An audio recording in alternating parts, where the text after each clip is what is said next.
আসসালামু আলাইকুম and welcome back to Newton Online School।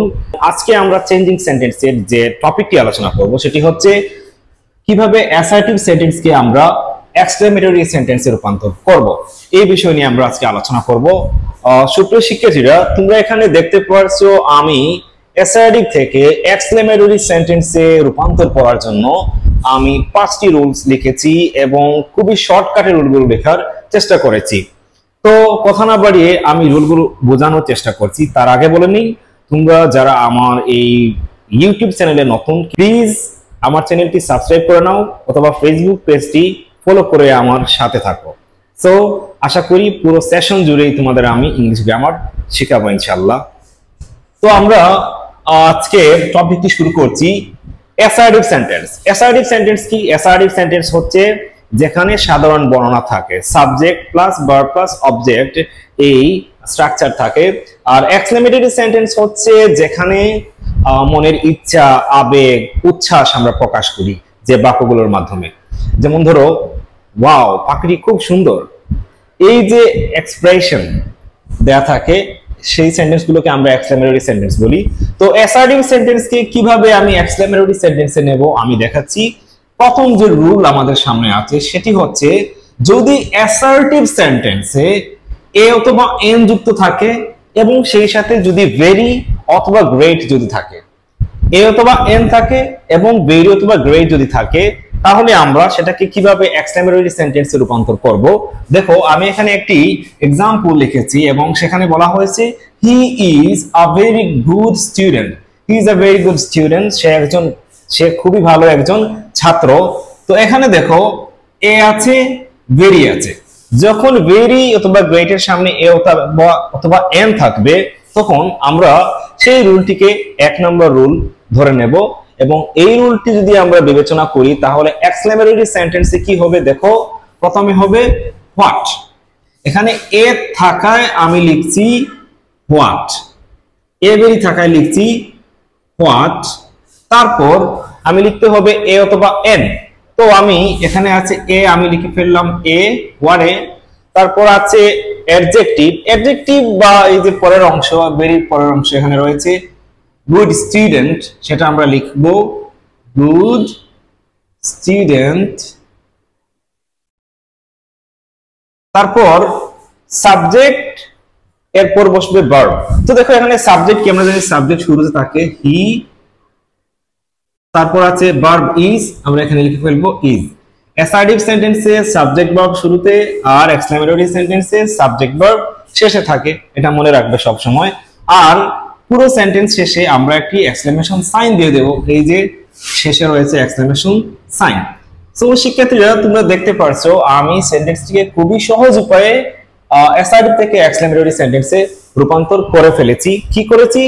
এই যে এ অথবা ভেরি থাকায় আমি হোয়াট লিখেছি, এ আছে এ লিখেছি, ভেরির পরের অংশ লিখবো গুড স্টুডেন্ট, তারপর সাবজেক্ট হি লিখবো, তারপর ভার্ব ইজ লিখবো, শেষে একটি এক্সক্লেমেশন সাইন দিয়ে দেব। এটি হচ্ছে রুল নাম্বার 1। খুবই সহজ রুল, আশা করি তোমরা বুঝতে পেরেছো। এরকম আরো এক্সাম্পল নিয়ে তোমরা চেষ্টা করবে বাড়িতে। আচ্ছা, তারপর দেখো 2 নাম্বার যে রুল, যদি এ অথবা এন না থাকে, এ এন নেই কিন্তু ভেরি অথবা গ্রেট আছে, এরকম যদি অ্যাসার্টিভ সেন্টেন্স হয়, সেক্ষেত্রে শুরুতে আমরা হাউ বসাবো। তো দেখো এখানে the bird is very nice, the bird is very nice, কিন্তু এখানে ভেরির সামনে এ অথবা এন নেই, তাই আমি শুরুতেই বসাবো হাউ। তারপর অ্যাডজেক্টিভ কি, ভেরির পরের অংশ nice, how nice, how nice বসালাম। তারপর সাবজেক্ট, এখানে সাবজেক্ট কি, দ্য বার্ড, পাখিটি, পাখিটি হচ্ছে সাবজেক্ট, দ্য বার্ড। তারপর ভার্ব আছে ইজ, তো আমি বসালাম ইজ, তারপরে একটি এক্সক্লেমেশন সাইন। তো শিক্ষার্থীরা দেখো, যদি ভেরি অথবা গ্রেট থাকে কিন্তু অ্যাসার্টিভ সেন্টেন্সে যদি এ অথবা না থাকে, এ অথবা এন না থাকে, সেক্ষেত্রে আমরা শুরুতে হাউ বসাবো। আমি শুরুতে হাউ বসালাম। তারপর অ্যাডজেক্টিভ, অর্থাৎ এই যে ভেরি এর পরবর্তী অংশ যেটি আছে নাইস, আমি বসালাম। তারপর সাবজেক্ট বসাতে হবে, এখানে সাবজেক্ট হচ্ছে শুরুতে দ্য বার্ড আর ভার্ব হচ্ছে ইজ, শেষে একটি এক্সক্লেমেশন সাইন দিয়ে দিলাম। তো এটি ছিল 2 নম্বর রুল। 1 এবং 2 নম্বর রুল প্রায় সিমিলার জিনিস।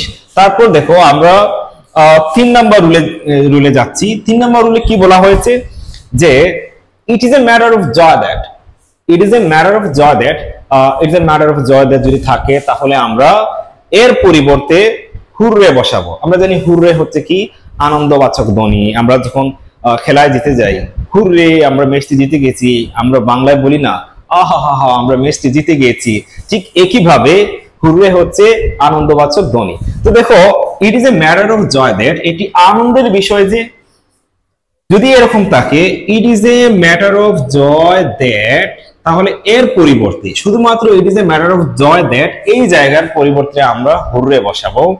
সেম বসালাম হুররে।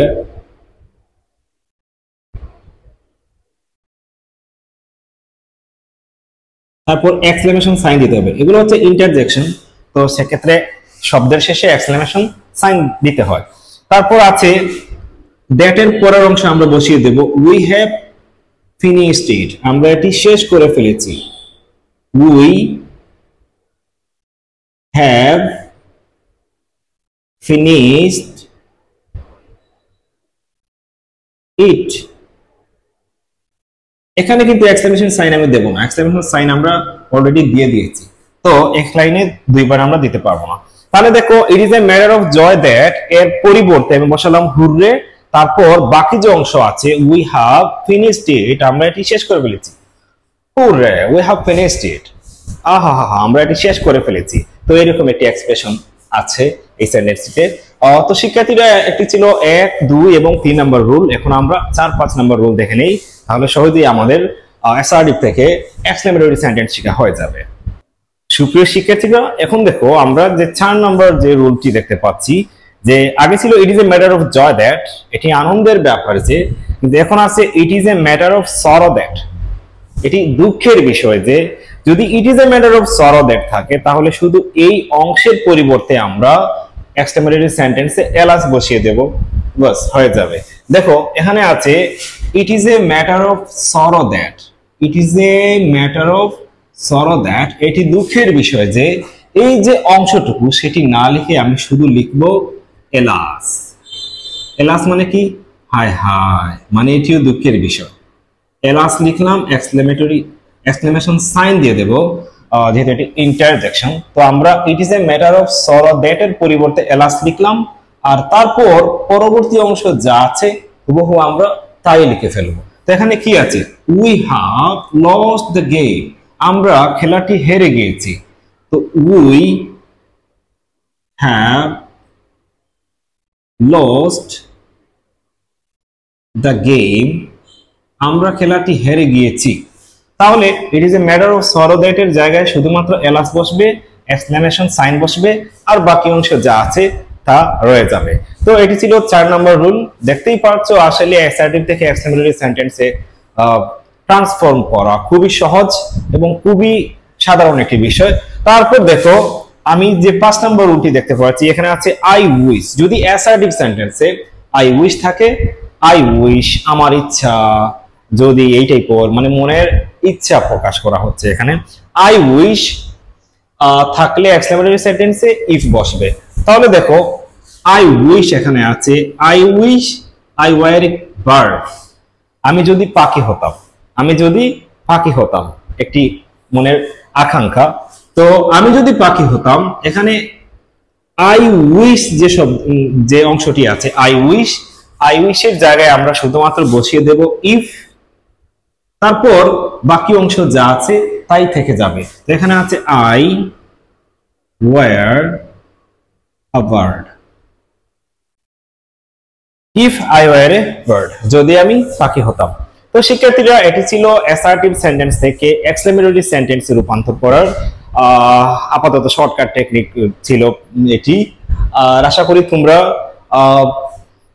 এই ভিডিওগুলো তোমাদের হয়তো ভালো লাগছে। যদি ভালো লাগে অবশ্যই আমার চ্যানেলটি সাবস্ক্রাইব করবে। যারা ফেসবুকে দেখছো পেজটি ফলো করে পাশে থাকা বেল আইকনে ক্লিক করে নেবে। সো ডিয়ার স্টুডেন্টস, দেখা হবে পরবর্তী ভিডিওতে। আনটিল দেন, আল্লাহ হাফেজ।